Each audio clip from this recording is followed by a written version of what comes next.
প্রত্যেকটা বাবা মায়ের একটাই চাহিদা থাকে, আমার সন্তানদের ভাগ্যটা যেন ভালো হয়। গল্প হলেও সত্যি, কারো মনের কথা। আমার এই ভিডিওটা দেখে আমাকে একজন বলল, আমার জীবন কাহিনীটা তুলে ধরো না।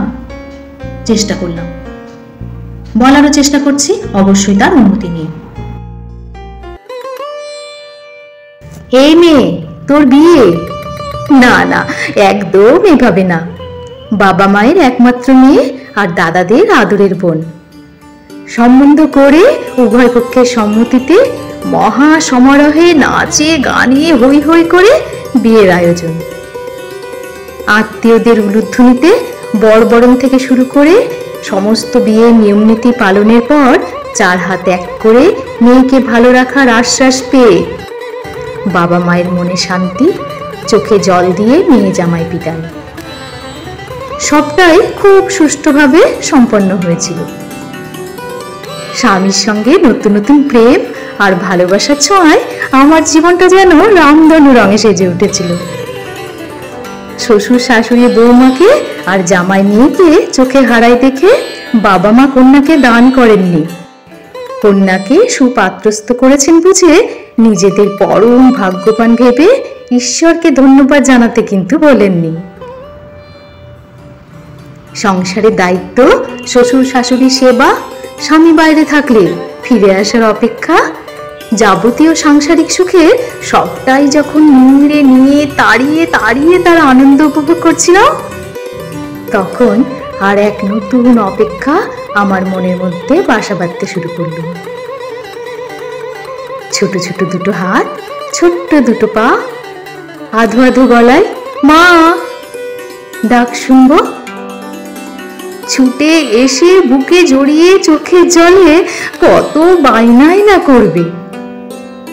আর তার দাবি মেটানোর জন্য আমরা যেন মরিয়া হয়ে উঠব। না, আর অপেক্ষা সয় না। এখন আমার সাথে বাড়ির সকলেই যেন অপেক্ষায় সেই দিনটার। দিন যায়, মাস যায়, বছরও যায়, কিন্তু কেন সেই দিনটা আসছে না? এখন আবার শ্বশুর শাশুড়ি স্বামীর সময়ের সাথে সাথে যেন আমার প্রতি আচরণের পরিবর্তন হচ্ছে। আমাকে ভালোবাসার মানুষগুলোর চোখের ভাষা পাল্টে যাচ্ছে, চেনাচ্ছে ওরা কত নৃশংস হতে পারে। স্বামীর আমাকে ভালোবাসার ডাকটা চিৎকার চেঁচামেচিতে আর ভালোবেসে ছোঁয়ার জায়গায় আঘাতে পরিবর্তন হচ্ছে। আমার রামধনু রঙে সেজে ওঠা সংসার যেন সাদা কালো হয়ে গেল। আমি কাকে বলবো? আমি কোথায় যাব? ডাক্তারি পরীক্ষা, সবাই তো বলছে আমি পারবো মা হতে।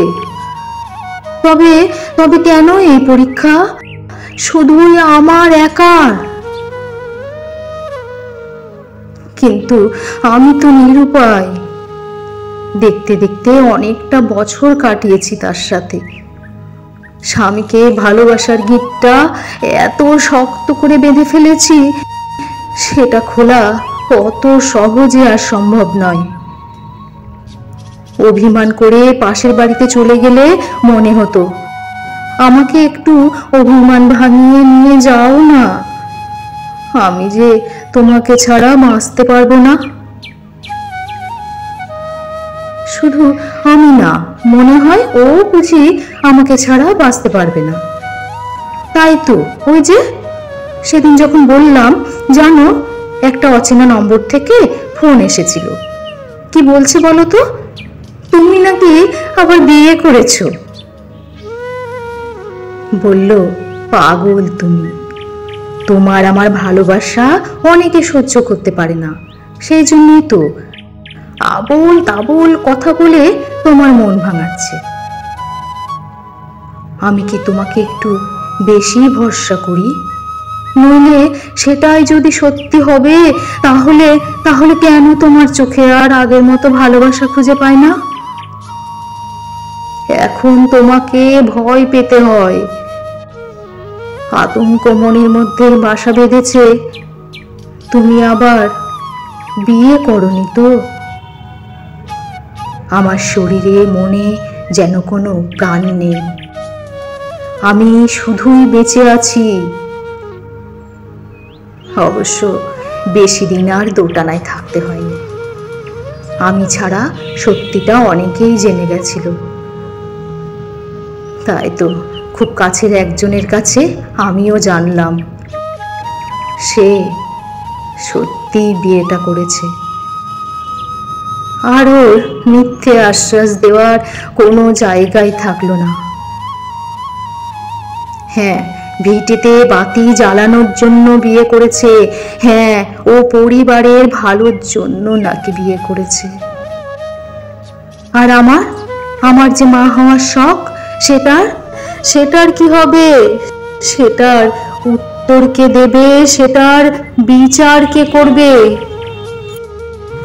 সব শেষ আমার। বাবাকে তার একমাত্র মেয়ের চোখে জল দেখে পৃথিবী থেকে যেতে হলো না। এটা ভগবানের অশেষ কৃপা আমার উপর।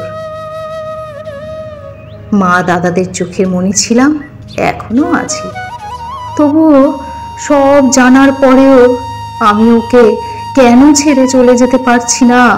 এখনো কেন স্বামী, সংসার, সন্তান পাওয়ার লোভ, এইগুলো থেকে বেরিয়ে আসতে পারছি না? কিন্তু সইতেও তো পারছি না। এইভাবে আর কতদিন?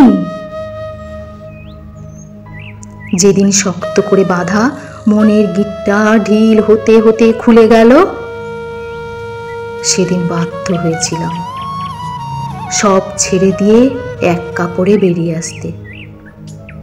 দ্বিতীয় বউকে যে বউয়ের সম্মান নিয়ে তার স্বামীর সংসারে ফিরতে হবে, কি করে পারবো আমি? আমার খাট, আমার বিছানা, আমার বালিশ, আমার স্বামী, আর আমার জায়গায় অন্য কেউ। বুকের মধ্যে যন্ত্রণা আর যন্ত্রণা। কিছুদিন পরেও মাও ছেড়ে চলে গেলেন।